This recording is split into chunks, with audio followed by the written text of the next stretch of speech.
Bonsoir à toutes et à tous. Bienvenue à l'Espace Mendes France. La conférence à laquelle vous allez assister ce soir s'inscrit dans un cycle de conférences qui est rattaché à l'exposition qui est présentée actuellement, qui s'appelle Maths et Images. C'est une exposition qui a été conçue par l'Espace Mendes France, qui est présentée jusqu'à début juillet. Donc vous avez encore le temps, mais nous vous invitons bien sûr à la visiter si ce n'est pas déjà fait. On y parle d'anamorphose, on y parle de géométrie projective, on y parle aussi bien sûr d'images et de mathématiques. Bon, maths et images, c'est très explicite, c'est le lien entre les mathématiques et l'image. Donc une exposition présente et qui nous donne l'occasion de décliner un ensemble de thèmes autour de ces aspects. Et aujourd'hui, donc, les mondes virtuels. Les mondes virtuels, alors les spécialistes disent qu'on a commencé à beaucoup en parler, peut-être ça viendra au moment des échanges, à la publication d'un ouvrage qui est un ouvrage de science-fiction, un roman de science-fiction qui s'appelle Le Samouraï virtuel. Je crois que l'auteur s'appelle Neil Stephenson. Et il a ouvert tout un ensemble de perspectives. On dit que ce roman est de la catégorie cyberpunk. Alors, je ne suis pas spécialiste, mais en tout cas, il a déclenché beaucoup de commentaires et il a ouvert beaucoup de voies. Donc, on a commencé au début des années 90 à beaucoup parler de ces mondes virtuels. Depuis, M. Zuckerberg est passé par là, le métavers est passé par là. Et puis, on a commencé à avoir tout un tas d'applications, bien sûr, qui nous plongent dans ces mondes virtuels.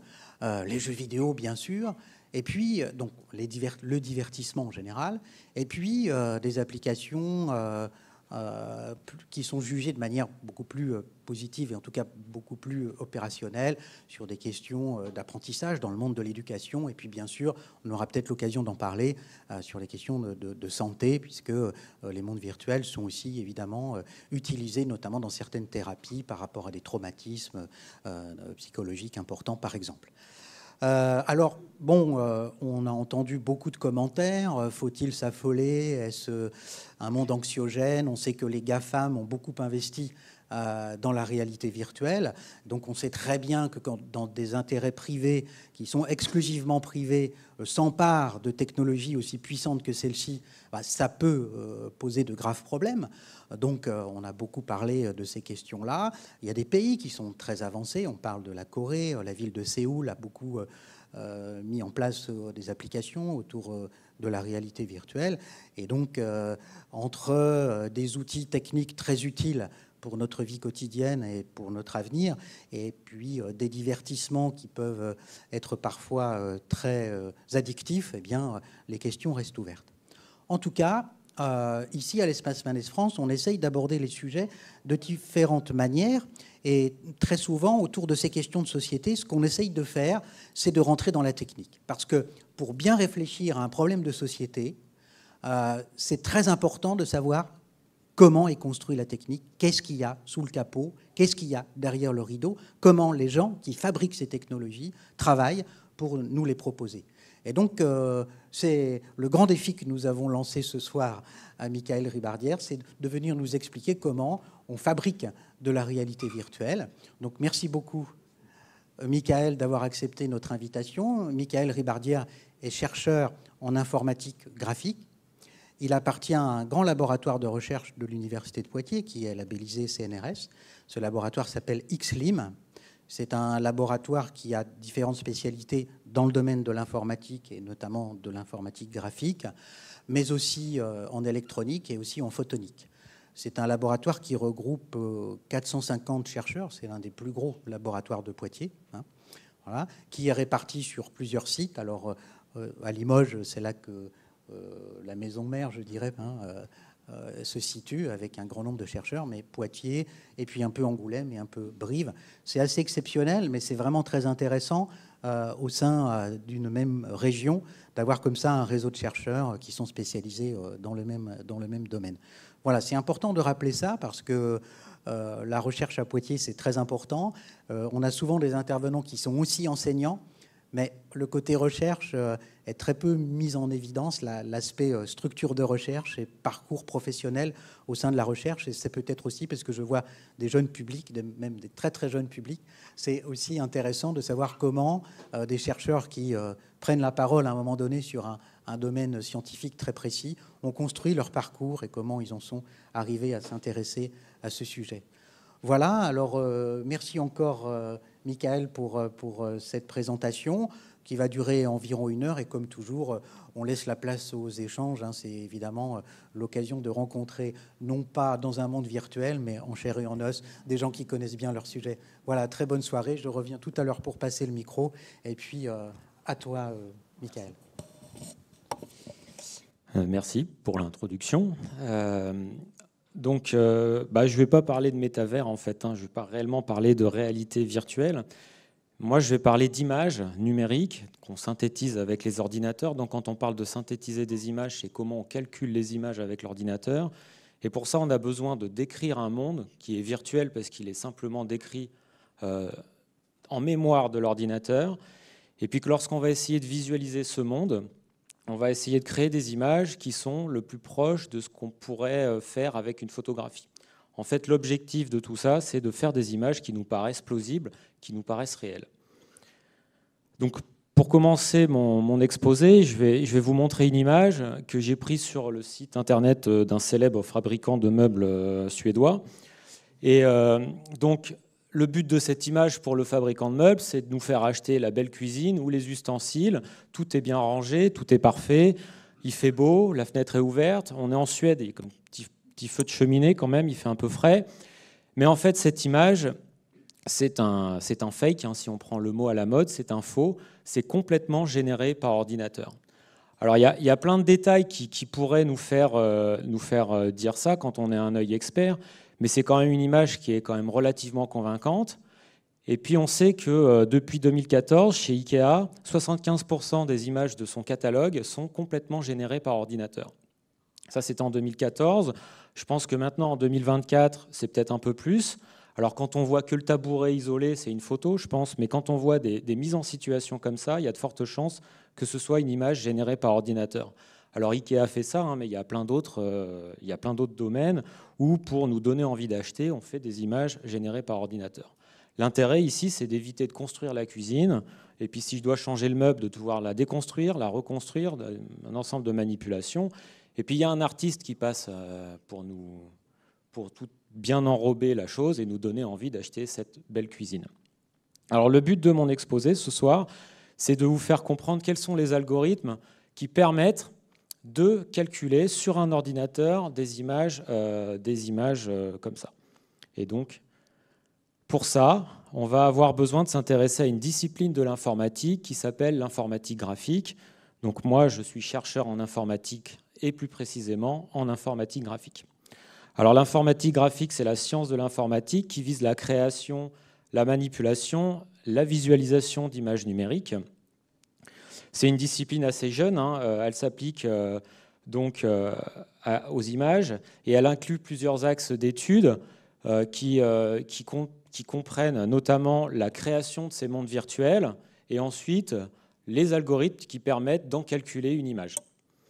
Et ce que je vais plus précisément aborder dans mon exposé, c'est ce qu'on appelle la synthèse d'image, donc la synthèse d'image numérique, qui est le processus de production d'une image à l'aide de simulations numériques.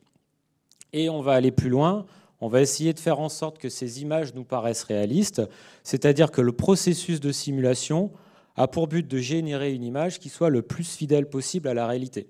Autrement dit, si je vous donne une image calculée par ordinateur, eh bien, on a envie que la personne se pose au minimum la question, est-ce que c'est une photo ou est-ce que c'est une image calculée par ordinateur ?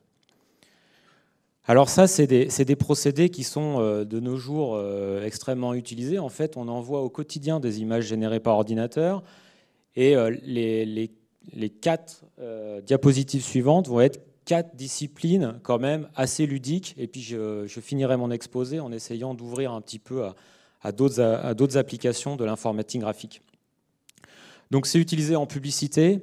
Ici, les immeubles là, qui forment le chiffre 156, il y a peu de chances qu'ils aient été construits pour le cadre de la publicité.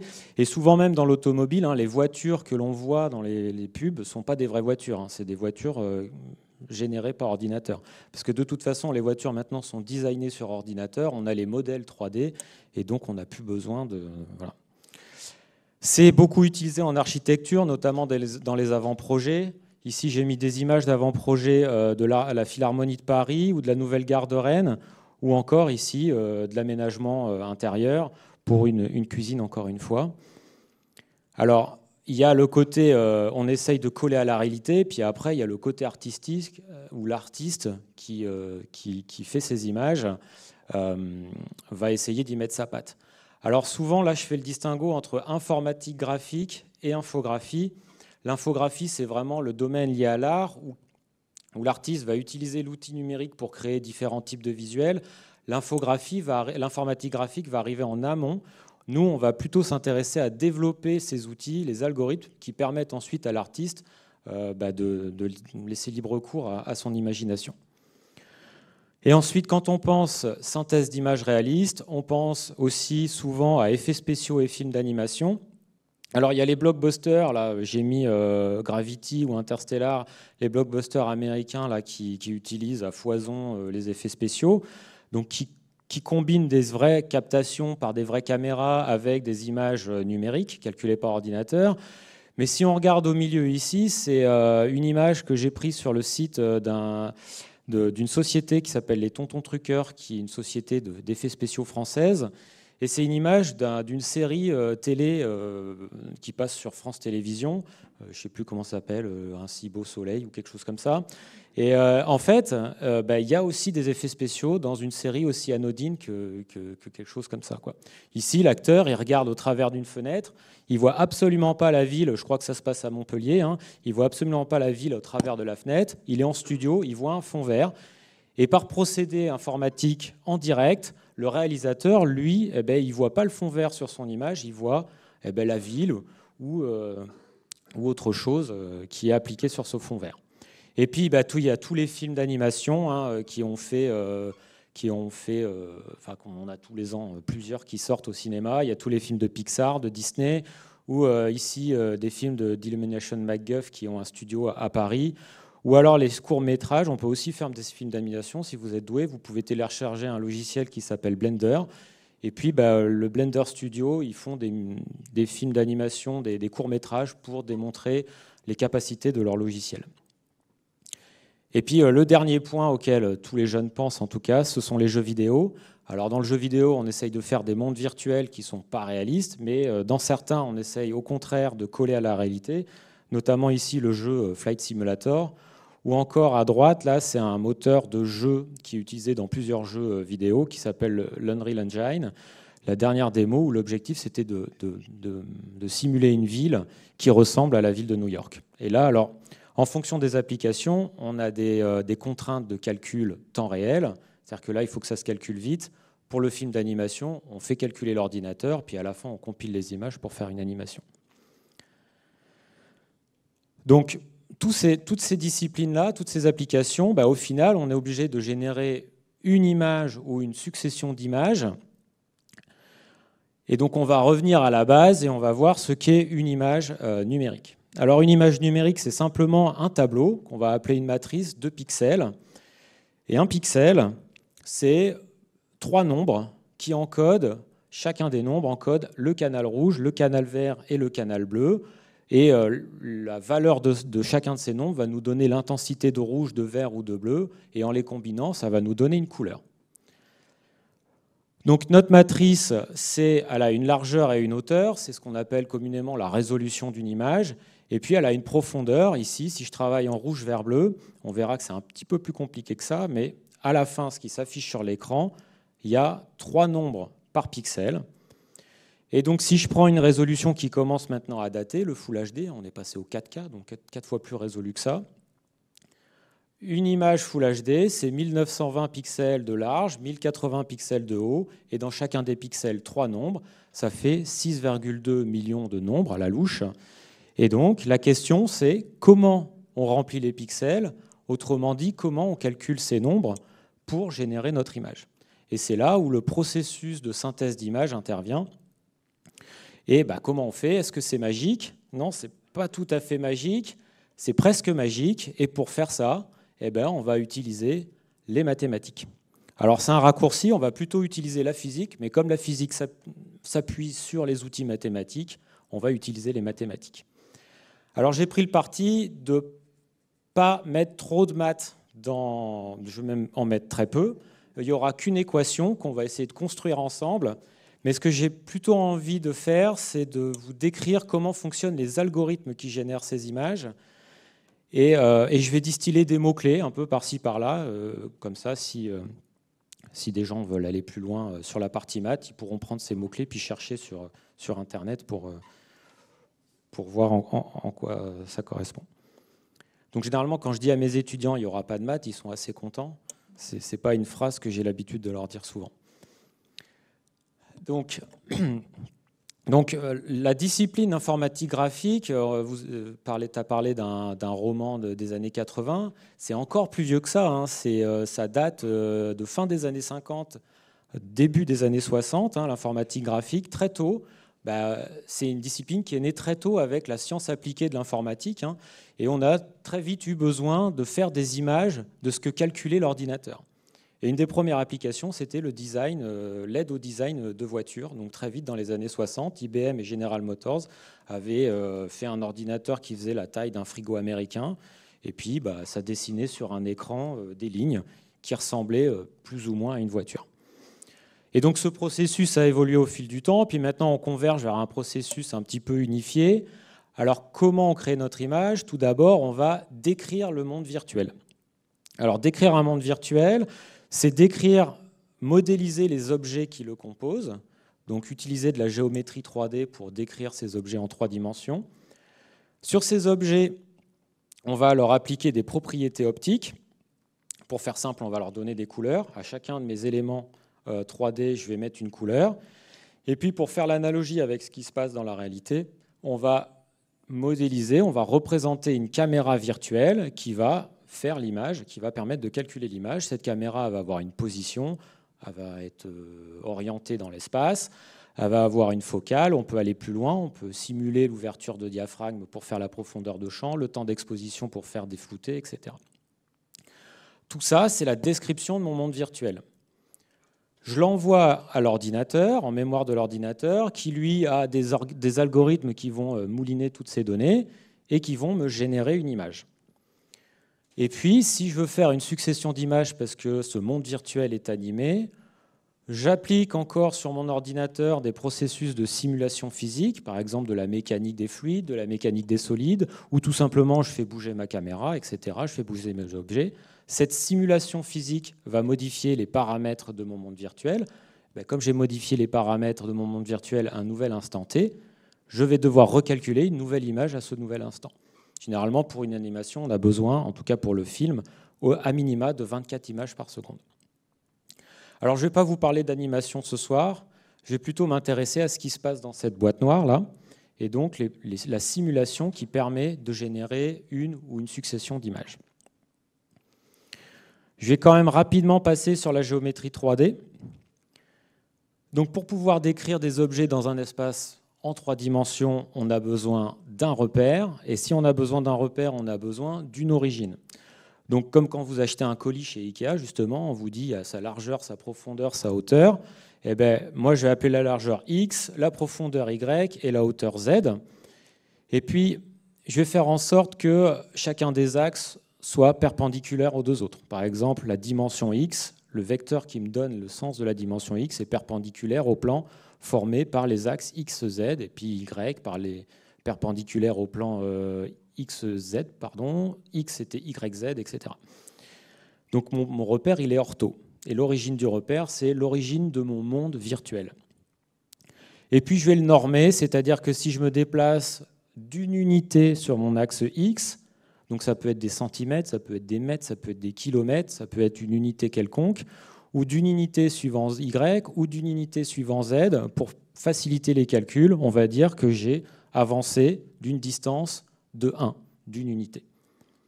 Une fois que j'ai cet outil en main, eh ben, tout point de mon espace 3D, je peux lui associer 3 nombres qui vont être les coordonnées de ce point. D'accord ? Alors là, c'est simple. Les coordonnées de mon point, c'est la projection de mon point à la perpendiculaire sur chacun des axes. Donc la distance entre l'origine et la projection suivant l'axe X, ça me donne la coordonnée X, et puis de manière identique pour Y et Z. Donc je sais me repérer dans l'espace. Du coup, je peux mettre 2 points. Et si j'ai 2 points, on peut calculer l'équation de la droite qui passe par ces 2 points.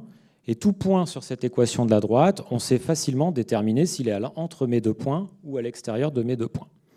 Et là où ça va devenir intéressant, c'est quand je vais avoir 3 points. Quand j'ai 3 points, je peux définir une équation d'un plan en 3 dimensions.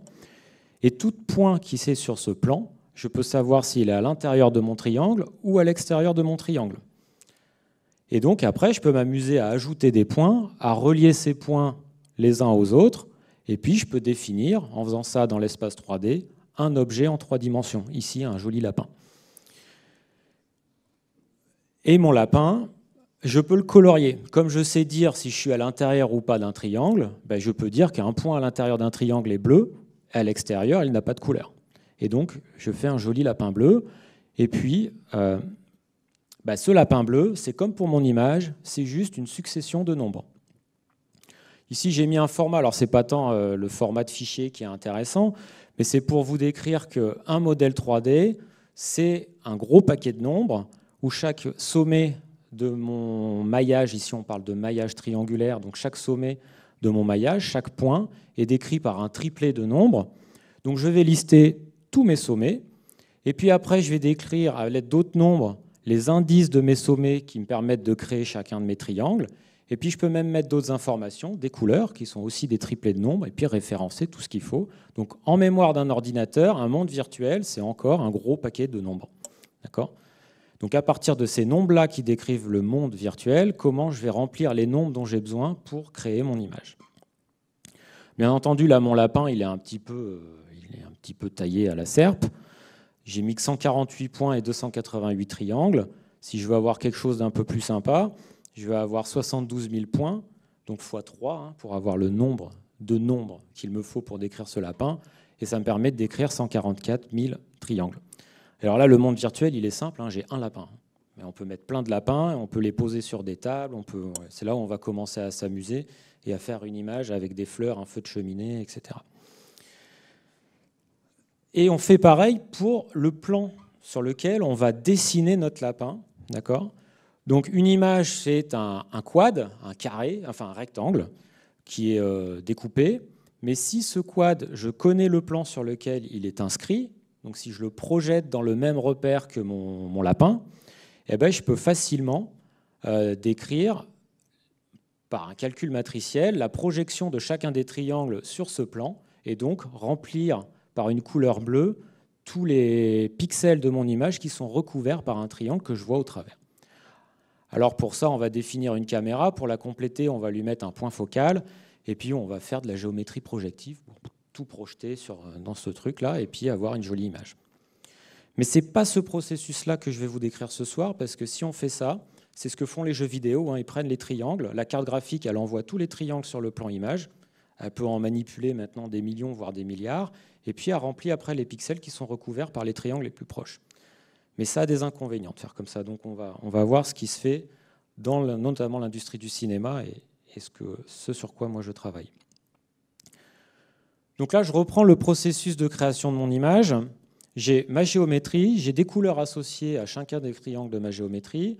J'ai ma caméra, alors elle est simpliste, il n'y a pas le diaphragme, il n'y a pas la focale, mais bon, voilà. Puis je vais envoyer tout ça à mon ordinateur et puis je vais voir ce que ça donne. Et ben, si j'envoie ça comme ça, j'ai un gros aplat bleu. J'ai un lapin, je le devine, je vois ses oreilles, mais c'est pas très convaincant, on est loin du réalisme.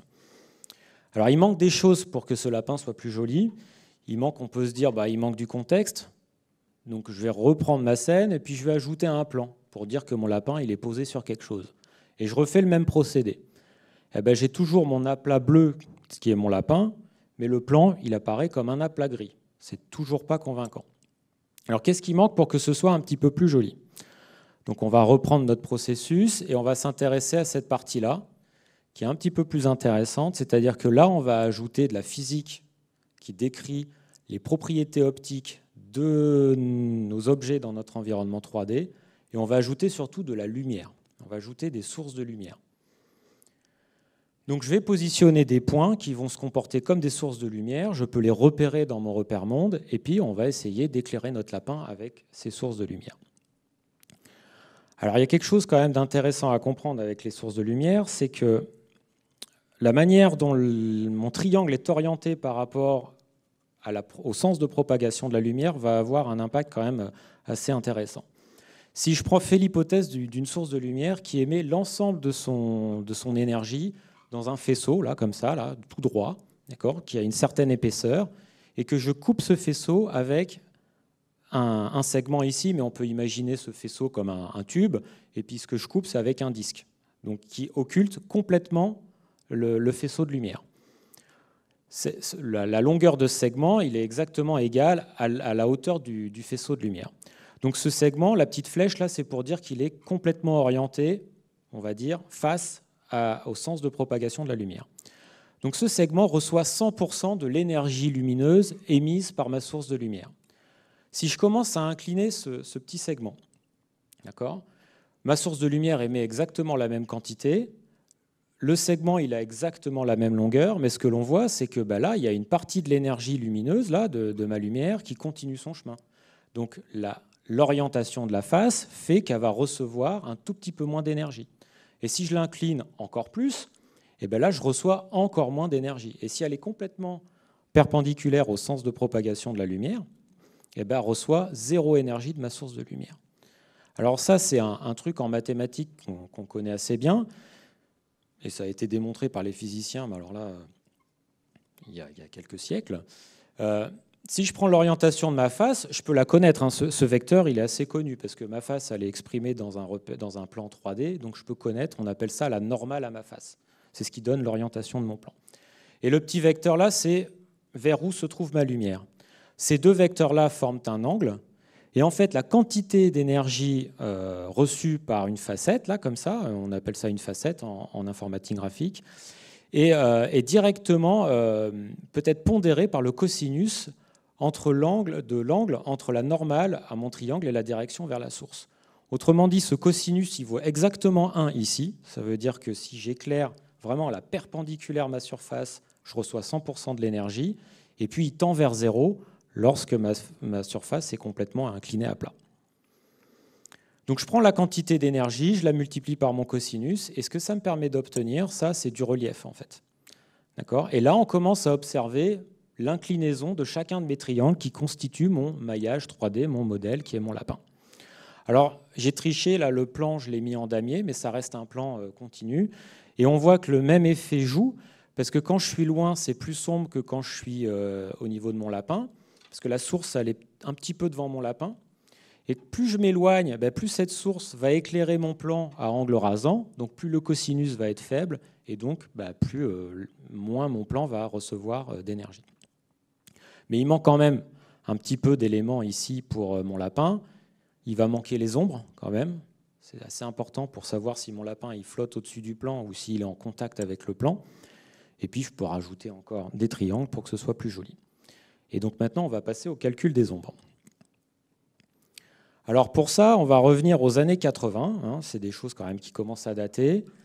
Et alors, on entend depuis quelques temps, je ne sais pas si vous vous intéressez à l'industrie du jeu vidéo, mais on entend parler de la technologie RTX de NVIDIA, là, qui permet de faire du lancer de rayons sur carte graphique.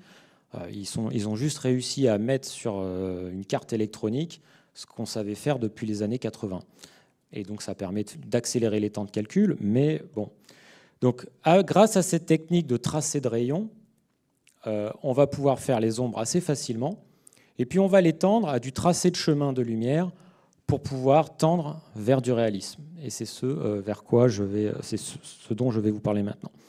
Alors c'est pareil, hein, dans l'industrie de l'animation, ces techniques-là, elles ont été développées dans les années 80. Elles n'ont été utilisées que de manière vraiment intensive qu'à partir du milieu des années 2010 chez Disney notamment. Alors il y a plusieurs raisons à ça. c'est que avec les capacités calculatoires des ordinateurs qui augmentent, ces technologies-là, enfin ces algorithmes-là devenaient de plus en plus efficaces. Et surtout, c'est que chez Disney ou chez les autres, on leur donne des moyens, donc des ordinateurs plus puissants, ils font des scènes de plus en plus complexes, et les techniques qu'ils utilisaient avant ne passaient pas l'échelle en fait. On n'arrivait plus à faire d'images dans des temps raisonnables. Et c'est là où ces nouvelles techniques, années 86 quand même, ces techniques-là répondent à ces questions. Donc qu'est-ce que c'est que ce fameux ray tracing ou lancer de rayons? Donc je reprends ma scène, j'ai mis qu'une source, mon plan, là, mon image. Et puis, le point focal que j'ai représenté par un œil, tout est exprimé, tout est repéré. Ça, c'est des choses que je connais. D'accord ? Je connais les nombres qui décrivent la position de mon maillage, la position de ma source et la position de mon plan image. Si je prends un point sur ce plan image, dans un pixel donné, je connais ses coordonnées 3D. Je peux tracer une demi-droite qui part du point focal de ma caméra, qui passe par ce point-là. Et je peux calculer assez facilement, ça les ordinateurs le font très bien, l'intersection entre cette demi-droite et tous les objets qui constituent ma scène. Ça me donne un nouveau point. Et en fait, le tracé de rayon, c'est simplement ça. Ce n'est pas quelque chose d'extraordinaire, c'est le fait de savoir créer ces demi-droites et de déterminer le point de ma scène qui est le premier point de ma scène qui est intersecté. Donc quand on dit intersecté, qui coupe cette droite. Donc je prends tous mes triangles, je teste les équations et je prends le plus proche. Et une fois que j'ai ce point, je peux faire le même procédé pour connecter ce point à ma source. Donc toujours pareil, ça je connais son point, je connais celui-là, je sais déterminer la droite. Si ce point-là, il n'y a rien qui bloque ce rayon-là, ça veut dire que ce point est éclairé. Eh bien, je vais appliquer le processus que j'ai décrit tout à l'heure. Je vais multiplier la quantité de lumière émise par ma source par le cosinus de l'angle formé entre l'orientation de je prends en compte l'orientation de ma facette, et puis je multiplie le tout par la couleur bleue, et je vais pouvoir colorier mon pixel en bleu. Et je vais faire ça pour tous les pixels de mon image. Et si je prends un autre pixel ici, qui intersecte le plan ici, j'essaye de connecter ce point à la source de lumière. Le lapin, il occulte la source de lumière, c'est-à-dire que là, la lumière, elle n'arrive pas à toucher ce point, et donc je peux remplir mon pixel en noir. Alors si je fais ce procédé-là, je n'ai pas tout à fait cette image-là, j'aurai une ombre complètement noire, d'accord ? Là, j'ai un peu triché. Mais le principe, il n'est pas plus compliqué que ça. Sauf qu'on va monter en complexité, parce que si je fais ça, je vais avoir des ombres noires, ce n'est pas très réaliste. Hein. Vous pouvez vous mettre dans une pièce avec une source de lumière, si vous vous mettez sous la table, normalement, vous voyez des choses dessous, vous voyez le dessous de la table. Et pourtant, le dessous de la table n'est pas directement éclairé par la source de lumière. Ça veut dire qu'il y a des phénomènes physiques qui sont un peu plus complexes que ça. Et c'est là où on va parler de réalisme, c'est-à-dire qu'on va s'intéresser à ce qu'on appelle le transport lumineux ou le transport de la lumière. Là, j'ai listé tout un paquet de termes un peu barbares. En informatique graphique, on va parler de simulation d'éclairage ou de rendu basé physique, c'est-à-dire qu'on va s'appuyer sur l'optique notamment. On va essayer de résoudre des équations qu'on appelle l'équation du transfert radiatif ou l'équation de rendu. Alors rendu, c'est l'autre terme pour dire synthèse d'image. Et en fait, on va s'appuyer sur une théorie qui s'appelle la théorie du transfert radiatif. Alors faire des images de synthèse réalistes, c'est s'intéresser à la lumière et à ses interactions avec l'environnement. Donc pour ça, il faut revenir à la lumière. Et donc on va revenir à la lumière et on va reboucler sur la couleur. Alors la lumière, c'est des radiations émises par une source sous la forme d'ondes électromagnétiques. D'accord ? Et il y a une science qui s'appelle la radiométrie qui étudie la mesure de cette propagation d'ondes. Alors vous avez peut-être tous déjà vu ce schéma. On peut classifier, qui dit onde, on va parler de vagues. Alors donc chaque crête de vague va être plus ou moins proche. Si les vagues sont très proches, on est à très forte énergie, on est dans les rayons gamma, vraiment si on les écrase beaucoup. Si au contraire elles sont très éloignées, on est dans les ondes radio.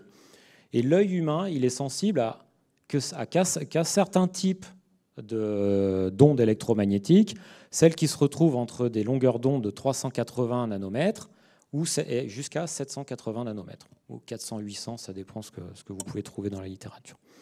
Et puis l'œil, il y a des cellules qui vont interpréter ces ondes électromagnétiques en fonction de la longueur d'onde. Alors la longueur d'onde, c'est vraiment la distance entre deux points, on va résumer ça, la distance entre deux crêtes de mes vagues.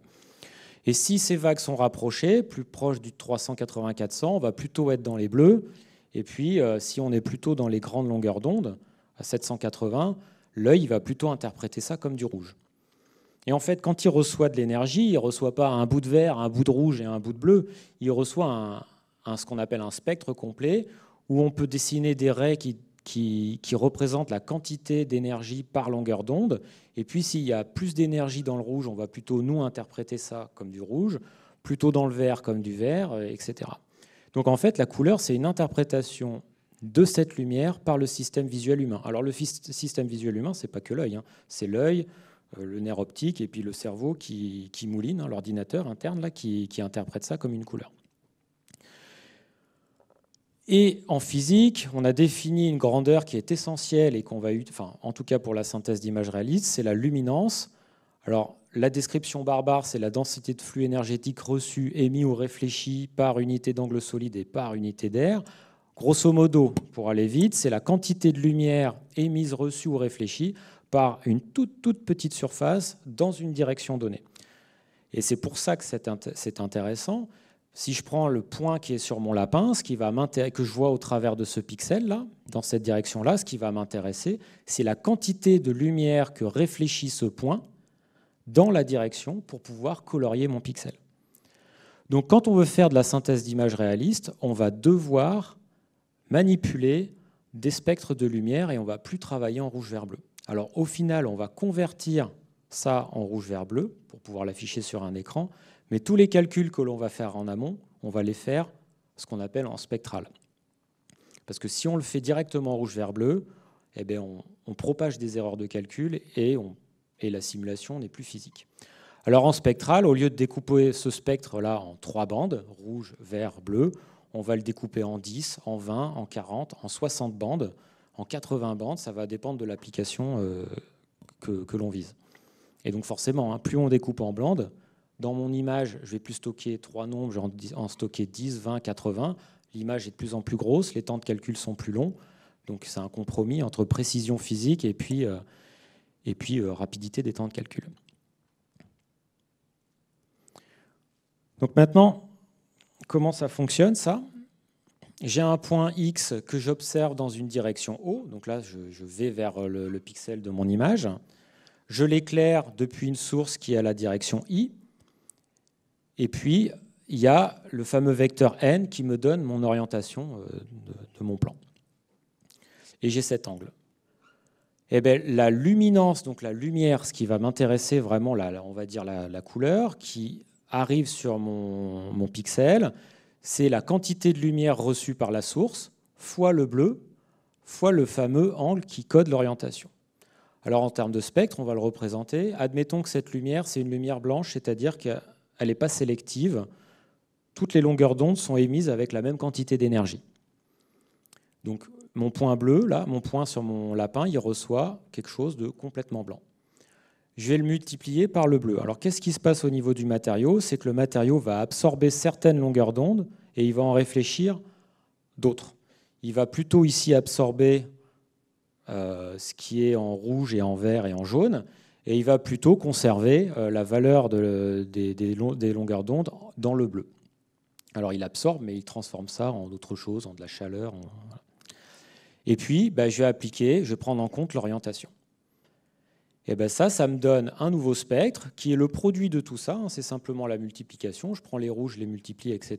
Et ça me donne, on va dire, la lumière réfléchie par mon point X dans la direction O.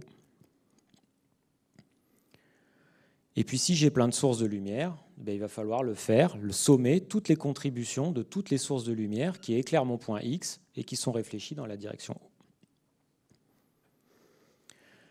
Donc ce que j'ai décrit, en fait, c'est des chemins de lumière qui ont 3 sommets, donc qui font un rebond dans la scène. La source émet de la lumière dans une direction, ça réfléchit sur l'objet dans la direction qui m'intéresse pour créer mon image. Bien entendu, lorsqu'on crée une image, on peut avoir des chemins qui n'ont que 2 sommets, donc si j'observe directement les sources de lumière, Ou alors, là, on peut commencer à complexifier. Il peut y avoir 4 sommets. Donc, à chaque fois, la source émet avec un spectre.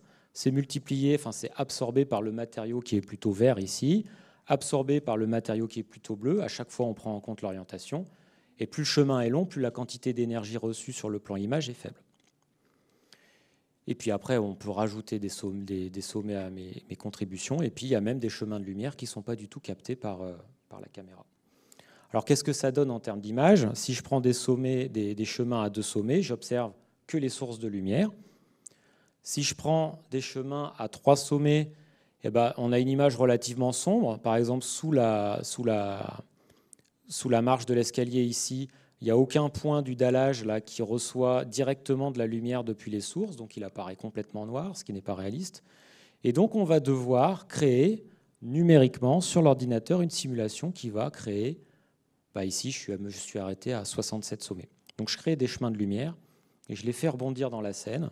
Donc, à chaque fois, je crée une demi-droite, je calcule l'intersection, je connais le matériau, je sais comment ça absorbe la lumière, je fais mes calculs et puis je le fais ça plein de fois. Revenons à notre exemple pour essayer de voir comment ça marche. Alors, là, j'ai mis une toute petite équation, je vais en mettre une dernière et après j'arrête, promis. La lumière ici, elle peut venir directement des sources, c'est ce qu'on a vu. On est toujours sur le point X. Elle peut venir du mur vert, elle peut venir du mur rouge, elle peut venir du plafond. Finalement, elle peut venir de toutes les directions autour du point X. Donc, elle va venir de toutes les directions. Ça, je le représente par une hémisphère. D'accord ? Si je collecte toutes les lumières qui tapent sur mon point X, eh bien, je vais devoir faire à chaque fois le calcul. Je prends la direction de la lumière, je prends son spectre, je le multiplie par le cosinus, donc l'orientation, et puis par le matériau, comment il absorbe la lumière, et puis ça me donne la lumière dans la direction. Donc collecter tout plein de directions comme ça, ça s'appelle une intégrale. D'accord ? Donc en fait, c'est une grosse somme. On va dire ça. On va dire que c'est une grosse somme. Je vais devoir faire la somme de toutes les contributions, de tout ce qui vient autour du point X comme lumière. Et ça, là, je vous ai dit que c'était bleu, mais c'est un tout petit peu plus complexe. La manière dont les matériaux interagissent avec la lumière, on appelle ça l'apparence du matériau. C'est une fonction qui va décrire comment cette lumière interagit avec le matériau. Et c'est l'optique des matériaux. Alors, je vais essayer de passer vite. Ce que j'ai décrit là, c'est un plan, et puis là, c'est une illustration d'un comportement optique comme ça. Si j'éclaire un matériau de ce type-là, peu importe l'inclinaison, à part le fait qu'il y ait l'orientation, la manière dont le matériau va réfléchir dans toutes les directions la lumière va être identique. Il va absorber plutôt les rouges et les jaunes et me réfléchir du bleu, mais de la même intensité dans toutes les directions. Ça fait des matériaux plutôt, on appelle diffusants ou mat, des matériaux mat. Bon, dans la réalité, il y a les matériaux complètement brillants. C'est-à-dire que là, l'ensemble de l'énergie que va réfléchir le matériau va être concentré dans une seule et unique direction. Il va en absorber un peu. Par exemple, si c'est de l'or, ici, c'est ce que j'ai fait, c'est de l'or. Ça prend les caractéristiques physiques de l'or. Ça va plutôt absorber le rouge, le vert et le bleu et réfléchir du jaune, mais dans une seule et unique direction. Et donc, ça fait des effets de miroir. Maintenant, s'il y a des micro-aspérités qui ne sont pas visibles à l'œil nu, que cette surface elle est plus complètement plate, mais elle est légèrement perturbée, ça va perturber la manière dont l'or réfléchit la lumière. Ça va faire une espèce de lobe de réflexion qui est plutôt centré sur la direction miroir, mais la lumière est diffusée un peu autour. Et ça nous fait un aspect un peu brillant. Donc plus c'est plat, plus ça va être miroir, et plus c'est, on va dire, brossé, plus on va tendre vers quelque chose de mat. Tout ça, c'est la gamme intermédiaire entre ces deux extrêmes. Et puis on peut complexifier le comportement des matériaux. Je peux mettre un vernis sur de bois. Donc là, c'est un matériau comme ça, diffusant, mais qui varie sur la surface de l'objet, qui est plus ou moins sombre, recouvert d'un vernis rugueux. Et donc, si je prends en compte tous ces chemins de lumière, je vais avoir un bois légèrement verni avec un vernis un peu brossé. Et puis, je peux aller plus loin. Les aspérités peuvent être visibles. Le matériau peut être transparent, ou ça peut être du verre brossé, ou si c'est du verre, il peut y avoir des petites particules en suspension dans le verre qui vont plutôt absorber le bleu, le jaune, etc., pour réfléchir plutôt dans les rouges. Et puis, il y en a plein d'autres. Et le but du jeu, notamment de mon travail, c'est de définir des fonctions mathématiques qui permettent de décrire ces comportements des matériaux et de l'insérer dans ma jolie petite équation. C'est promis, après on n'en parle plus. Et donc cette fonction-là va dépendre d'où je me trouve sur l'objet, comment je l'éclaire et comment je l'observe. Et en informatique, synthétiser une image, c'est essayer de résoudre cette équation qui n'a pas de solution. Donc c'est de faire des algorithmes de simulation qui vont essayer d'approcher le calcul de cette grosse somme là qu'on appelle une intégrale. Et on appelle ça l'équation du transport lumineux ou l'équation de rendu. Alors elle est compliquée parce que c'est une intégrale récursive. Donc sur mon point X, je dois collecter toute la lumière. Mais si je prends une direction particulière, je vais retomber sur un nouveau point sur lequel je dois recollecter toute la lumière. Puis je repars sur une direction, je dois recollecter toute la lumière. Donc les calculs deviennent exponentiels. Mais on arrive à faire des images quand même. Donc ça pose quand même pas mal de problèmes. Comme je vous ai dit, il y a une infinité de chemins de lumière et seuls quelques-uns contribuent à l'image. Alors il y a un principe physique qui est assez intéressant, c'est que c'est le principe de réciprocité. Là, je vous ai décrit les chemins de lumière dans le sens naturel de propagation, de la source vers le capteur. Mais on peut inverser sa construction. On peut partir du capteur, revenir jusqu'à la source. Donc on est sûr de créer des chemins en faisant comme ça qui contribuent au calcul de l'image.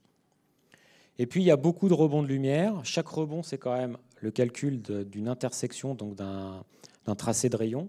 C'est extrêmement coûteux en mémoire.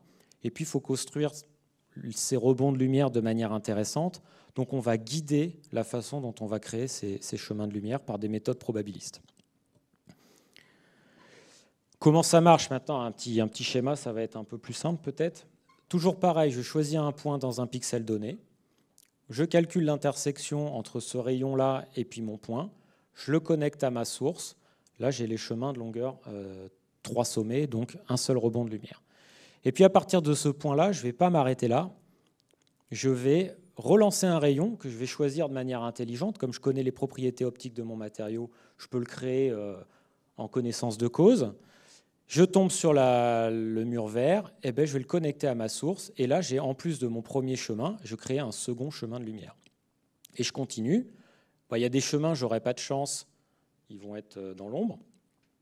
Et je continue, puis je m'arrête. Tout à l'heure, je me suis arrêté à des chemins jusqu'à une longueur 67 sommets. Et puis sinon, on a des algorithmes qui choisissent aléatoirement où je dois m'arrêter. Et puis ça, je le fais plein de fois par pixel. Et puis je le fais pour tous les pixels de l'image. Et le spectre, autrement dit la couleur, c'est la moyenne de toutes les contributions, de tous les chemins que j'ai créés. Sauf que ça a quand même un petit problème, ça. Ici, j'ai créé une scène, moi, avec une image de 1080 par 1080 pixels, et j'ai créé qu'un chemin par pixel. Alors quand je dis un chemin, c'est vraiment une réalisation complète. Je lance un rayon, je connecte, puis je continue, je connecte, je vais jusqu'à 67 rebonds, disons. Mais si j'en fais qu'un, je le fais qu'une fois par pixel. Ça va très vite à calculer. Alors, ce n'est pas sur cet ordinateur-là, c'est sur une machine de calcul. Ça m'a pris moins d'1 seconde. Mais bon, c'est ce qu'on appelle du bruit, en fait.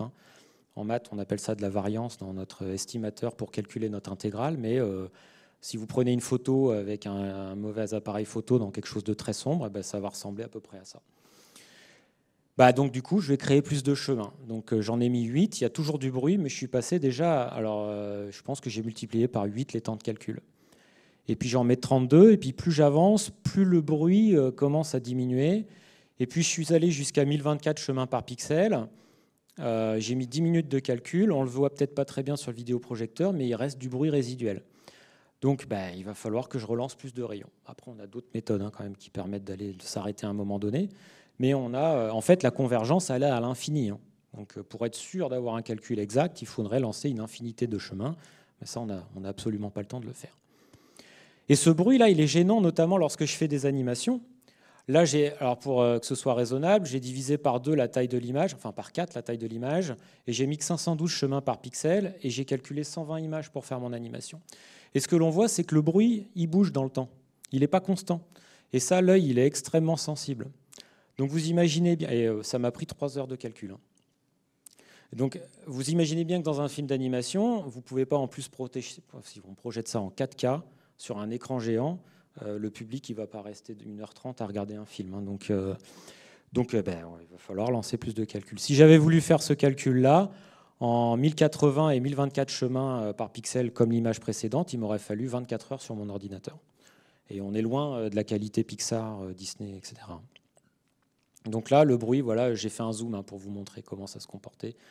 En fait, à un moment donné, la sphère elle est sous la source de lumière, les chemins de lumière sont plus difficiles à calculer, et donc ça va ajouter du bruit, il m'en faudrait encore plus. En plus, ça dépend donc du coup de la configuration de la scène. Alors, j'ai fait un petit calcul, je suis retombé sur des chiffres. Toy Story 1, qui date de 1995, c'était un film de 77 minutes. Je suis parti sur l'hypothèse de 24 images par seconde, ça fait à peu près 111 000 images. Et Pixar annonçait 1800 minutes de calcul par image. Ça faisait à peu près 3,3 millions d'heures de calcul.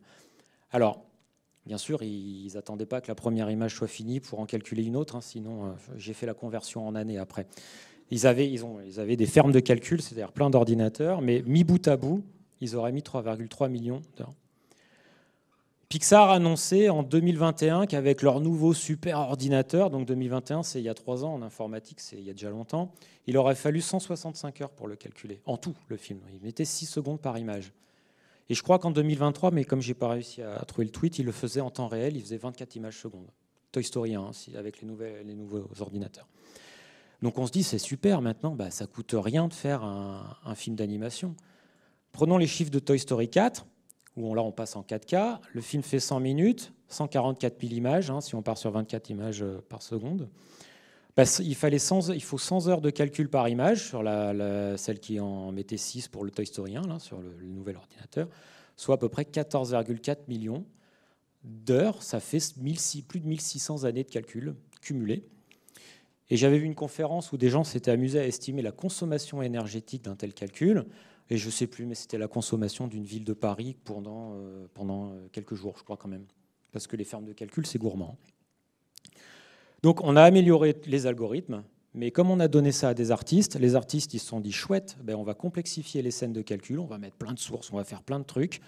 Les ordinateurs sont plus puissants, mais comme on leur donne les moyens, ils se font plaisir et ils ont une imagination débordante, donc ça reste quand même très coûteux à calculer. Donc nous derrière, on essaye, moi je travaille pas pour Pixar, mais dans notre recherche, on essaye d'améliorer les algorithmes de rendu, mais au final, on fait que complexifier la chose, etc. Bon, j'ai beaucoup parlé de films d'animation et de trucs ludiques, mais l'informatique graphique, elle a d'autres usages. Elle a des usages un peu plus sérieux. Alors j'ai quand même mis à la fin le domaine de l'art en 2 dimensions. Il n'y a pas que la 3D, il y a aussi le sketching par ordinateur, etc. Il y a la 2 dimensions, donc c'est aussi une part de recherche en informatique graphique. Mais il y a l'ingénierie automobile, l'aviation, les bâtiments, l'industrie, les simulations, réalité augmentée, notamment pour le secteur de l'automobile via les simulateurs, ou les simulateurs de vol, par exemple. Chez Airbus, j'ai fait un stage chez Airbus, ils ont des simulateurs de vol. Et quand on a déjà son permis de vol, qu'on travaille dans une compagnie, que la compagnie achète un Airbus, alors ça a peut-être changé, c'était il y a quelques années, mais comme le pilote, il sait soi-disant piloter, il va en simulateur et ça lui donne le tampon, on peut voler sur tel modèle d'avion, même en vol sur simulateur. Donc quand même, on atteint des réalismes assez impressionnants. Le design de matériaux, d'objets, etc., l'architecture, la reconstruction numérique historique, la planification urbaine, où on a la visualisation de données quelconques, ou de données scientifiques, ou de données médicales. Et donc pour conclure, je vais vous parler un petit peu de ce qu'on fait à Xlim en informatique graphique. Alors je ne vais pas parler de tout ce qu'on fait, mais j'ai pris quelques applications particulières. On travaille sur la visualisation de nuages de points, et notamment la restitution d'objets et de monuments historiques. Donc on travaille avec des laboratoires d'histoire à Poitiers, mais aussi des laboratoires d'archéologie au Caire, l'IFAO notamment. Alors là, je n'ai pas mis d'objets du Caire, mais ici, alors là, on court-circuite le processus de création. On va sur site, on prend des photos, et avec l'ordinateur, on essaye de reconstruire les nuages de points qui représentent le modèle que j'ai pris en photo. C'est-à-dire que là, on ne modélise pas le maillage. C'est à partir de nos photos, acquises par un appareil photo, qu'on essaye de refaire le modèle 3D. Donc on obtient un nuage de points. Ici à droite, c'est une acquisition, alors qu'on n'a pas faite nous, mais par avion et par laser. C'était une démonstration, il y a plusieurs millions de points, et l'idée c'était de montrer que notre système il tourne en temps réel sur un navigateur web. Et maintenant, l'enjeu, c'est de pouvoir remplir les trous entre les points, et puis d'essayer de pouvoir rééclairer les objets. Là, l'objectif, c'est de travailler notamment avec les gens qui travaillent au Caire, c'est qu'ils ne peuvent plus sortir maintenant les objets archéologiques du pays. Ils défendent un peu leur patrimoine. Et donc, si on arrive à les... Enfin, en plus, c'est non invasif. Là, c'est vraiment un appareil photo lambda. Si on arrive à les prendre en photo, après, on a cet objet 3D. Et puis, on peut le diffuser sur le web et les gens peuvent l'observer, le tourner. Puis, si on pouvait le rééclairer, on pourrait voir des aspérités intéressantes sur cet objet, etc. Donc, ça, c'est un travail en cours. À Limoges, il y a un collègue avec un doctorant qui travaille sur de la visualisation interactive de protéines. Alors là, il y a plusieurs millions d'atomes, je crois, reliés entre eux. Et ce qui intéresse les chimistes, c'est une surface, alors moi, j'y connais rien, qui est accessible à un solvant. Et le calcul de cette surface est assez compliqué. Et l'objectif, c'est de le faire le plus rapidement possible sur des protéines de plus en plus complexes pour faire différentes choses. Je ne peux pas vous dire les applications concrètes, mais c'est pour les chimistes. On a un collègue à Poitiers qui travaille sur de la visualisation de données scientifiques massives. C'est-à-dire que là, les données sont tellement grosses qu'elles ne passent pas en mémoire d'ordinateur, elles sont stockées sur un disque dur. Donc quand on observe quelque chose, on n'en observe qu'une partie. Mais dès que je change de point de vue, je dois voir d'autres données. Comme ça ne passe pas en mémoire, je décharge ce qui est déjà en mémoire pour recharger ce qui est en mémoire. Donc là, il y a tout un jeu de ping-pong entre les différents niveaux de mémoire de l'ordinateur pour faire tourner des données qui sont de l'ordre de plusieurs téras de données sur l'ordinateur. Il faut savoir que quand l'ordinateur il affiche quelque chose, il ne travaille pas directement avec le disque dur, c'est trop lent. Donc il a une mémoire qu'on appelle cache, qui est plus proche du processeur de calcul, mais qui n'est pas extensible à l'infini, qui est quand même relativement limité. Donc là, il y a tout un jeu d'algorithmes pour que ça puisse tourner en mémoire. On traite des données médicales aussi ici à Poitiers, notamment des données issues d'un IRM. Donc là, c'est des données en volume. Ce n'est plus des maillages 3D, c'est des données en volume. Ces systèmes d'acquisition ont des défauts qui peuvent perturber le diagnostic. Et là, l'objectif, c'est de corriger ces défauts pour affiner les diagnostics de cancer, etc. Alors dans le cerveau, mais ça peut être dans d'autres organes. On a un projet en cours sur de la reconstruction de mécanique d'horloge ancienne. Donc là aussi, on aimerait pouvoir y aller avec un appareil photo et puis retrouver les pièces mécaniques. Alors, il y a très peu de modèles d'horloge ancienne à suivre tout un schéma type. Donc à partir de ce schéma type, on pourrait en déduire les roues crantées, les mécanismes, faire une reconstruction automatique, parce que là, ça a été fait par quelqu'un qui a passé plusieurs heures pour reconstruire ce modèle-là. Et on aimerait automatiser les choses et puis faire un rendu un peu plus intéressant. Et même en mécanique, ce qui serait intéressant, en horlogerie, il y a le son de l'horloge qui est très important pour régler une horloge, et ce serait intéressant de pouvoir y caler une simulation de son ou quelque chose comme ça. Et puis moi, je travaille sur l'apparence des matériaux, donc définir des modèles qui permettent d'étendre la gamme des matériaux reproductibles en synthèse d'image. Alors, en impactant à minima les temps de calcul, mais généralement, plus on étend la gamme des matériaux, plus c'est coûteux, donc on rajoute des heures chez Pixar. Mais comme ils achètent des grosses machines de calcul, c'est leur problème. On travaille avec des physiciens aussi, là, spécialistes de l'optique des matériaux, notamment pour essayer de faire du design inverse de matériaux, notamment pour construire des matériaux qui auraient des propriétés optiques particulières. Donc j'en ai presque fini. Si vous voulez pousser un peu plus loin, je n'ai pas listé grand-chose parce que sur Internet, il y a vraiment énormément de documentation sur l'informatique graphique, la synthèse d'images. Alors tout ce que j'ai listé, c'est en anglais. Mais là, c'est un petit site qui est fait, c'est un musée qui est en Californie, je ne sais plus où, qui est en cheville avec Pixar et qui a des thèmes, et il y a des trucs qui expliquent comment Pixar génère ses films d'animation. Alors ça parle de la synthèse d'images, mais ça parle de la mécanique, ça parle de plein de choses. Il y a une vidéo qui est très intéressante qui a été faite par Disney qui décrit comment fonctionne le path tracing chez eux. Donc c'est en anglais, mais elle est très rigolote parce que forcément, ils font des dessins un peu plus jolis que moi. Voilà.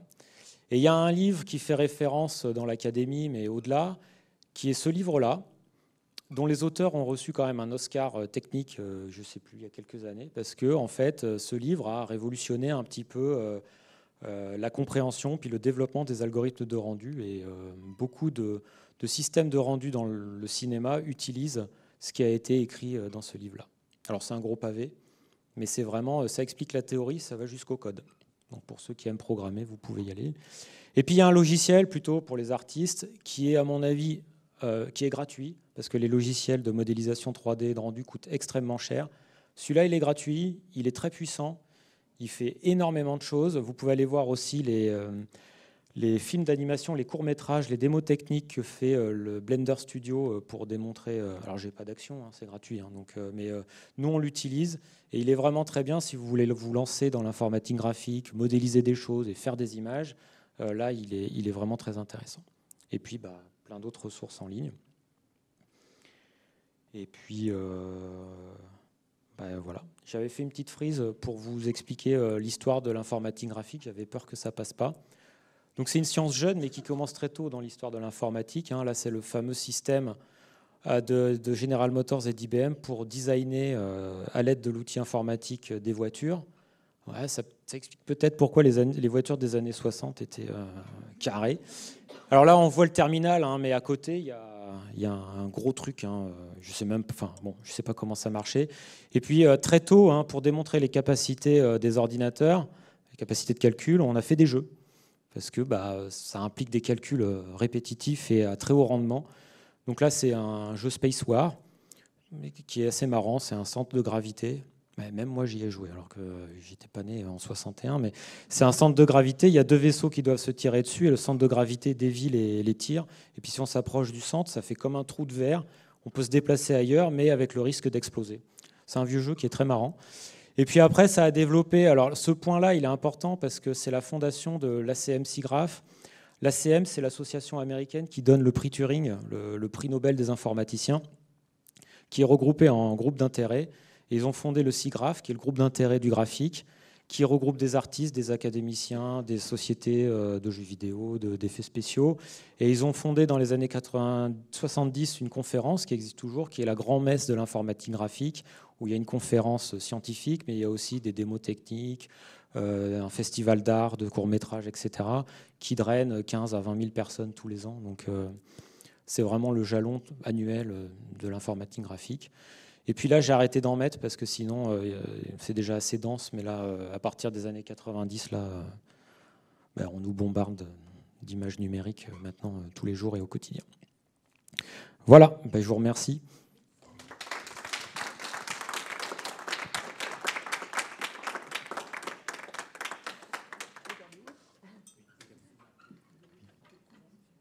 Pas de problème. Oui, on va donc pouvoir passer aux questions, aux remarques, aux interrogations diverses. La parole est à la salle si vous souhaitez converser avec Michael, qu'on remercie beaucoup pour la clarté de l'exposé. C'est quand même un domaine extrêmement technique. Et, moi, j'ai trouvé que... C'est ce que je disais tout à l'heure. Je suis absolument pas habitué à ce genre d'exercice. Moi, quand je m'adresse à un public, c'est des collègues. Donc, je fais l'hypothèse qu'il y a beaucoup de choses qu'ils connaissent. Et donc, je sais pas. Alors, s'il n'y a pas eu assez de maths, j'en suis désolé. S'il y en a eu trop, j'en suis désolé aussi. Le curseur n'était pas forcément facile. Il fallait bien en mettre un peu parce que c'était quand même dans le cadre maths et images. Donc.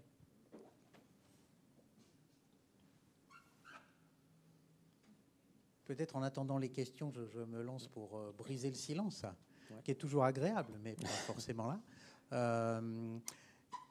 Qu'est-ce qui prévaut aujourd'hui? C'est la vitesse de calcul des ordinateurs ou votre capacité à évoluer dans la sophistication des algorithmes?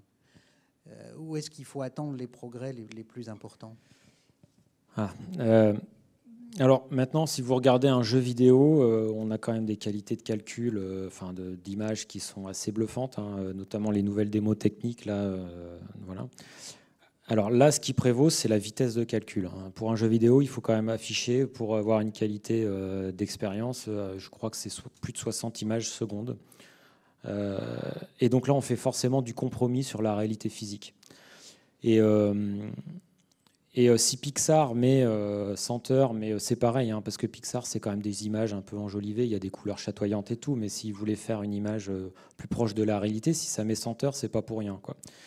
Alors l'idée, c'est quand même de faire en sorte que les deux mondes se rapprochent. Et donc, du côté du jeu vidéo, on rajoute de la complexité, mais on a besoin de cartes graphiques de plus en plus puissantes. Et puis, du Du côté du film d'animation ou de l'image réaliste, eh ben là, pareil, les ordinateurs évoluent. Et donc, mais c'est ce que je disais, plus on a de capacité de calcul, c'est le fameux effet rebond qu'on entend un peu partout. Hein. Si c'est bouché à 3 voix, on vous note une 4e voix, vous attendez 6 mois, ben ce sera bouché 6 mois après. Ben là, c'est pareil. On met de la capacité calculatoire. Donc, les artistes, elle est sans limite, leur imagination. Et donc, par contre, les ordinateurs, ils seront toujours limités. Et donc, l'idée, c'est d'ajouter encore plus de réalisme, mais sans que ça devienne... moi, je ne me voyais pas lancer une image 100 heures en attendant que mon ordinateur calcule. Pour une illustration, 3 heures déjà, je trouvais que c'était assez long. Et puis, ça va dépendre aussi du cadre d'application. Un physicien qui a besoin d'une simulation pour savoir comment se comporte optiquement un matériau, lui, il ne veut pas trop de compromis sur la physique. Il veut que ce soit borné, il veut comprendre où sont les erreurs, la marge d'erreur. Mais lui, si l'image a mis 100 heures, mais qu'il a le résultat qu'il attend et qui lui permet de faire les déductions dont il a besoin pour avancer dans sa science, il attendra 100 heures, quoi. Donc, après, il y a la grosse question aussi de la consommation énergétique. J'en ai très très rapidement parlé. Mais est-ce que c'est raisonnable de consommer l'énergie d'une ville de Paris pendant quelques jours pour faire un film d'animation ? C'est un vaste débat. Et donc ça, le monde de l'animation se pose pas mal de questions là-dessus quand même. Ils essayent de réduire leur empreinte carbone. Voilà. Donc il y a compromis vitesse de calcul en fonction de l'application, coût énergétique, et en plus avec le prix de l'énergie, de toute façon, il va être obligé un peu de revoir les choses à la baisse. Donc voilà.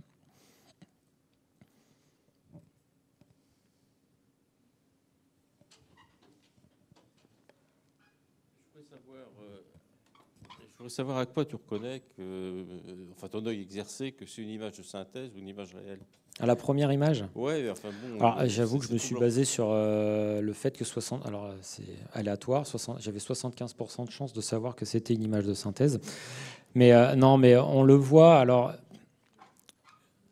déjà, c'est une image très récente, celle-là, je crois. Donc, comment on met. Voilà.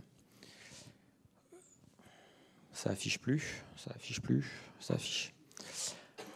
Bon, déjà, est-ce que... Oui, une question un peu philosophique. Est-ce qu'on aurait allumé un feu de cheminée, un truc qui prend un tout petit quart de l'image, alors que là, c'est grand ouvert et que on n'est pas en hiver parce qu'il y a des feuilles aux arbres? Déjà, c'est une première question. Après, là, ces tubes-là, mais on ne le voit pas très bien, la résolution n'est pas très bonne. Bon, c'est très simple, quoi, ce qu'il y a dedans. C'est vraiment un matériau vert qui transmet la lumière. Il n'y a pas de granularité. Si on avait pris une photo et que ça avait été, je ne sais pas trop, je l'avais zoomé quand même, parce que j'ai essayé de trouver vraiment des trucs flagrants, mais j'en ai pas trouvé. Elle est très bien faite. Mais là, ces tubes, moi, ils me paraissent curieux. Si on zoome là, c'est des sphères orange avec un matériau relativement simple. Pareil au-dessus, c'est des sphères vertes qui font citron vert, mais voilà, là, tout le jeu est dans le matériau, quoi. Mais après, c'est très bluffant. Et puis, il y a peut-être même ce qu'on appelle du compositing, c'est-à-dire qu'il y a vraiment des choses qui sont complètement générées par ordinateur. Et puis après, sous Photoshop, on gomme les défauts, quoi. Quand on fait qu'une image, on peut se le permettre. Donc, voilà. Mais j'aurais pu en prendre plein. Enfin, en fait, vraiment, il y a peu de chances que c'est... Enfin, je ne sais pas, ça se trouve demain, quand la vidéo sera en ligne, on vous dira mais non, c'est moi qui ai pris la photo, photographe un tel. Mais je pense que, moi je l'aurais fait par ordinateur cette image. Non, il y a de fortes chances qu'elle soit faite par ordinateur. Mais elle est très convaincante, elle est balèze. Hein, mais bon, c'est là où l'infographiste après derrière et qui manipule ces outils. Il connaît les limites de la simulation derrière. Après, c'est le même jeu qu'un éclairagiste au cinéma. Il va positionner ses sources de lumière. Il va tout travailler, quoi. Il va vraiment travailler dans son monde virtuel comme s'il était sur un décor de cinéma, quoi. Voilà. Oui. Ah oui. J'ai cru comprendre que vous étiez spécialisé dans le rendu justement des matériaux, et dans ce cas-là, quels sont les matériaux les plus difficiles à rendre à l'image? Alors, j'ai pas voulu mettre trop d'équations, et en fait, j'ai un peu court-circuité. Je vous ai parlé de transfert radiatif, et l'équation que j'ai mise, c'est pas le transfert radiatif. Ce qui est compliqué en synthèse d'image, il y a plein de choses qui sont complexes, mais vraiment, dans les matériaux, c'est ce qu'on appelle les milieux participants. C'est-à-dire que là, je vous ai montré des matériaux, la lumière, elle arrive en un point. le spectre, il est absorbé. On sait comment, en fonction de comment on l'observe, mais elle repart du même point. Et si on prend la peau, ce n'est pas le cas. La lumière, elle pénètre sous la peau, elle est diffusée dans la peau, donc elle va subir les fameux rebonds, et elle va ressortir ailleurs. Le marbre, c'est pareil. Et puis après, il y a la fumée, où il y a les gaz, où il y a les liquides, et les liquides où il y a des matières en suspension. Et ça, c'est vraiment des matériaux qui commencent enfin des objets, on va dire, je ne sais pas comment on peut dire, mais qui sont assez gourmands en calcul. Et puis après, si vous prenez une bouteille comme ça, avec de l'eau, il y a des faisceaux de lumière qui sont concentrés, qu'on appelle des caustiques. Il suffit que ce matériau-là, c'est plus de l'eau, mais c'est un liquide quelconque avec des particules en suspension. Cette concentration de lumière existe. Si on essaye d'être précis à cet endroit-là, on va mettre tout l'effort de calcul là-dessus, donc ça va être bien, mais tout autour, ça va être bruité, comme ce qu'on a vu. Donc c'est vraiment assez difficile. Alors souvent, l'œil humain est sensible à certaines choses, mais on arrive quand même pas mal à le blouser, et on s'appuie beaucoup sur les imperfections du système visuel humain pour essayer de faire des images de synthèse, quoi. Justement pour se permettre d'accélérer les temps de calcul. En fait, quand on calcule 60 images secondes, des fois il y a du flou, on essaye de 24 images secondes pour un film. Il y a des choses, on peut se permettre s'il y a un objet qui est très détaillé, très loin, on le détaille un peu moins. Tu vois, ou le matériau, on va l'approcher par un modèle beaucoup plus rapide à calculer. Donc tout ça, c'est un ensemble de compromis algorithmiques, quoi. Comment l'intelligence artificielle peut intervenir là-dedans ? Je l'attendais, la question, parce qu'on me la pose souvent. Alors, elle intervient à un premier point qui est assez, là où elle est intéressante, c'est où c'est que je vais vous montrer ça ? C'est où ? Ça s'est mis tout petit là. Après, sur mon image là. Hop. Non, c'est pas là, mince. Elle est où mon image là avec Ah mince, je pense avoir là. En fait, j'ai dit on triche. Là, il y a des algorithmes d'intelligence artificielle qui savent très bien enlever du bruit. Alors pas à ce niveau-là, mais quand je dis qu'au-delà de 1024, j'aurais dû aller plus loin pour enlever le bruit, en fait, maintenant, les algorithmes d'intelligence artificielle, une qualité comme ça, ils s'en débrouillent très bien. Si on le fait trop tôt, ils vont avoir tendance à flouter l'image, et donc les objets, le bord des objets vont être ils vont baver et tout. Mais à l'heure actuelle, ils vont pas, ce qu'on appelle la convergence, les algorithmes de Pixar et tout ça, ils s'arrêtent à un certain niveau, à 100 heures de calcul quand même. Et au-delà de ça, si c'est pas satisfaisant, là, l'intelligence artificielle va enlever les petits bruits résiduels sur certaines parties. Et le principe, c'est qu'elle compare ça à sa banque de données. Je connais pas trop l'algo, mais non, mais en fait, là, il est un peu différent parce qu'on a la connaissance de la scène. Donc, elle va plutôt utiliser les informations issues de la scène pour pouvoir apprendre en cours de simulation et à la fin, appliquer un modèle qu'elle aura appris pour corriger les imperfections de l'image. Mais là, il y a différents algorithmes. Là, moi, je n'ai pas travaillé là-dessus. Autre point où l'intelligence artificielle commence à être intéressante, c'est sur l'application avec Notre-Dame là, de Poitiers. Là. Notamment, on est en train de regarder ces algorithmes-là pour le rebouchage des trous.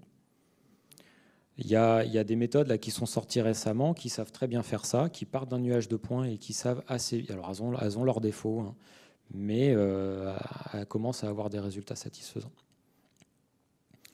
Après, nous, on est au même titre. Enfin, moi, je considère que l'intelligence artificielle, dans mon domaine, c'est au même titre que les mathématiques, c'est un outil qu'on va utiliser. Moi, je ne deviendrai pas spécialiste d'intelligence artificielle, je ne développerai pas de nouveaux algorithmes. Je vais les tordre pour que ça réponde à mon problème. Mais oui, ça commence à pousser dans notre thématique aussi, hein, c'est sûr. Et après, il y a les algorithmes de génération d'images qui sont complètement basés DALL-E, là, le truc c'est OpenAI, qui là, on leur donne 3 mots-clés, génère-moi, je sais pas moi, Monsieur Ribardière qui parle devant un lapin, ça va. Si je suis en photo sur Google, ça va me mettre devant un lapin, quoi. Mais voilà, là c'est plus de la synthèse, de l'analyse d'images et de l'analyse de mots, etc. Donc ça pourrait faire partie de la synthèse d'images, mais il n'y a pas de géométrie 3D derrière.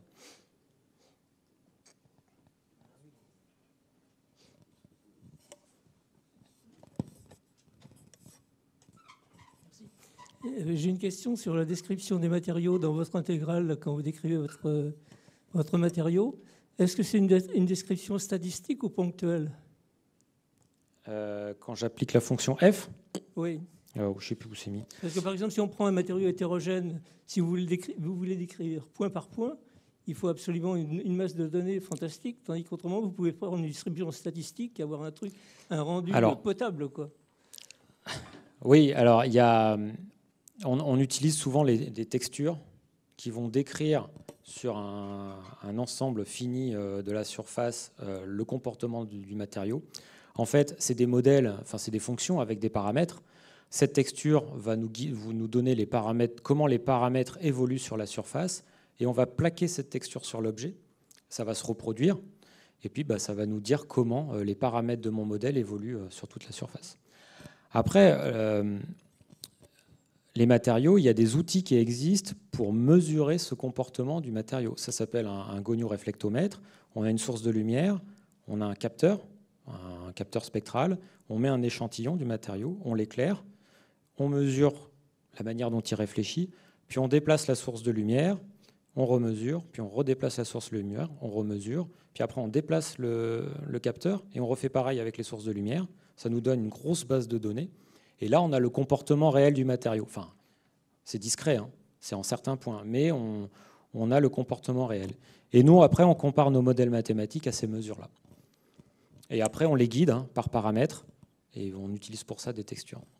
Donc, texture, c'est une image, mais au lieu de stocker des couleurs dans cette image, on stocke les paramètres de notre modèle. Voilà.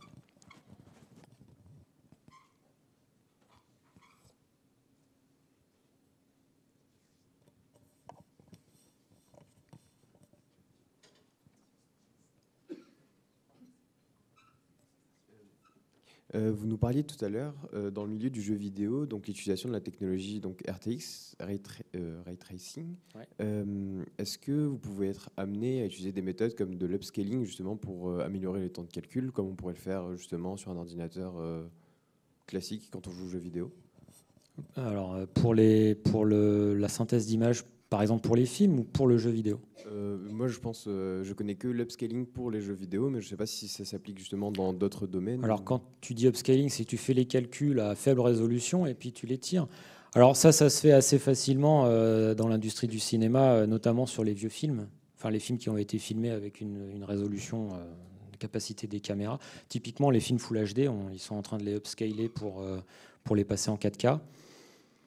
Alors, oui, on pourrait faire les calculs. Ça pourrait se faire les calculs en sous-résolution et puis après essayer d'étirer. Effectivement, on irait plus vite. On a bien vu mon film en 540 par 540 pixels. Ça m'a pris moins de temps que si je l'avais fait en 1080.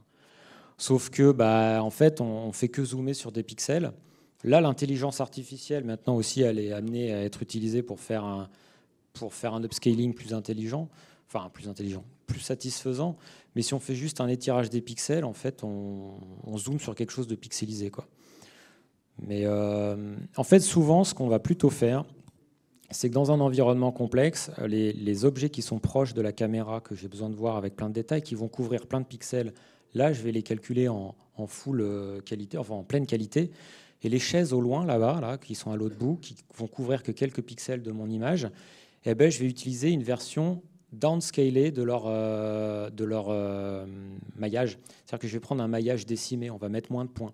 Mon lapin, typiquement, là, si j'avais plein de lapins, les premiers lapins, je les mettrais avec 144 000 faces, et puis les derniers, je les mettrais avec que 288 faces. Et ce serait largement suffisant, parce que ce petit lapin que je vois au bout, il couvrirait que 2-3 pixels. Il suffit juste de couvrir ces pixels en bleu avec la bonne inclinaison, et ce sera satisfaisant. On va plutôt faire ça, en tout cas dans l'industrie du cinéma. Adapter la qualité du maillage ou de la description des matériaux en fonction de la couverture pixel que prend l'objet sur le plan image. Bon, peut-être une dernière question avant de nous quitter. Non ? Très bien, il nous reste à remercier beaucoup notre conférencier. Merci. Nous vous souhaitons bonne soirée.